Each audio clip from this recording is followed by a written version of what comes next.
futuros doutores e futuras doutoras, tudo bem? Tudo tranquilo? Espero que sim, saudade de vocês. Nunca deixe de lutar por medo de errar ou se machucar, pois as feridas com o tempo se curam, mas as oportunidades não voltam. Estamos começando mais uma videoaula de geografia, logo após a vinheta.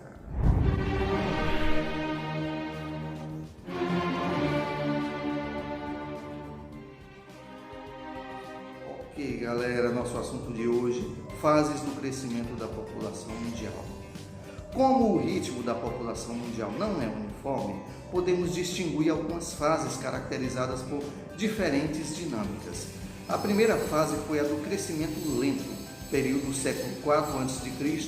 até início do século XVII, a Revolução Comercial. Haviam altas taxas de natalidade, mas as taxas de mortalidade eram elevadas em razão das guerras e das epidemias. Por isso, a população crescia pouco. A segunda fase foi a do crescimento acelerado, período de 1800 a 1950, caracterizada por elevadas taxas de natalidade. Os avanços da medicina começavam a reduzir o número de mortes. O crescimento foi mais rápido. Podemos dizer que em um século a população mundial dobrou.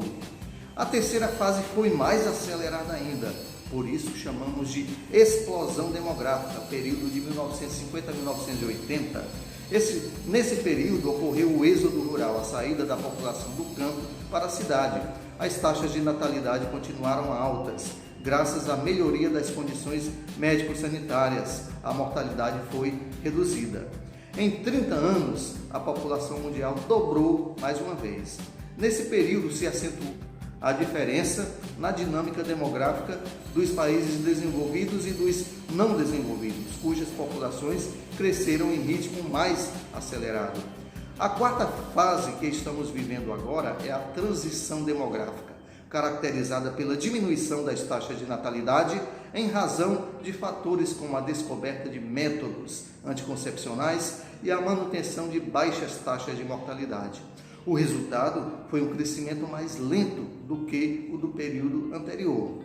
Ao analisarmos esse gráfico, fica evidente o extraordinário crescimento da população mundial no século XX.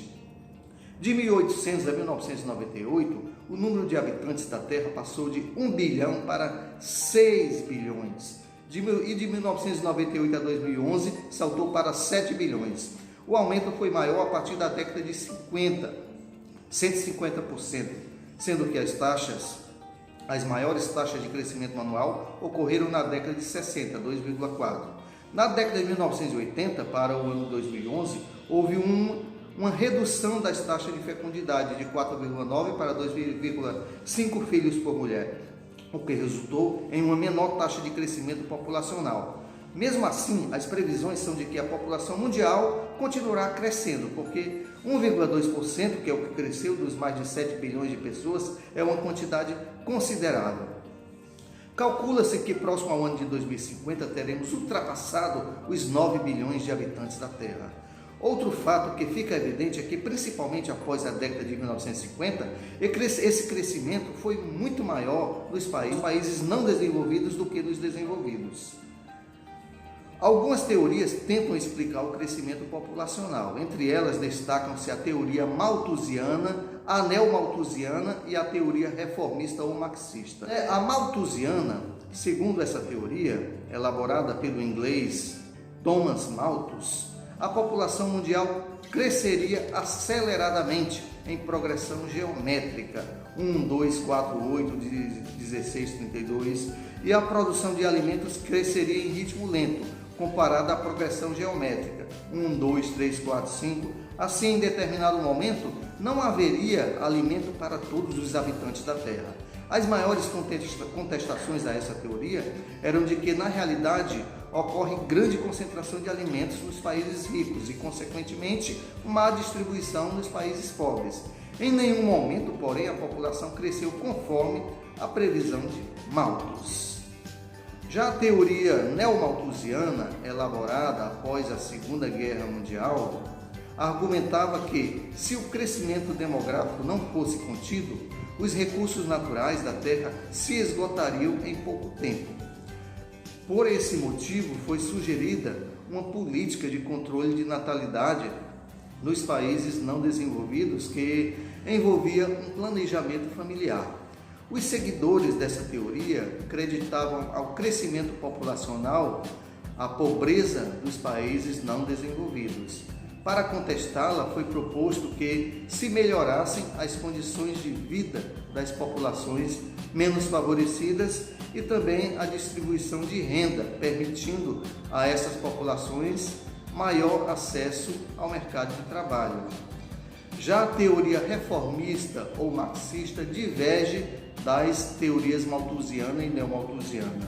Os reformistas atribuem aos países ricos ou desenvolvidos a responsabilidade pela intensa exploração imposta aos países não desenvolvidos, que resultou em excessivo crescimento demográfico e pobreza generalizada.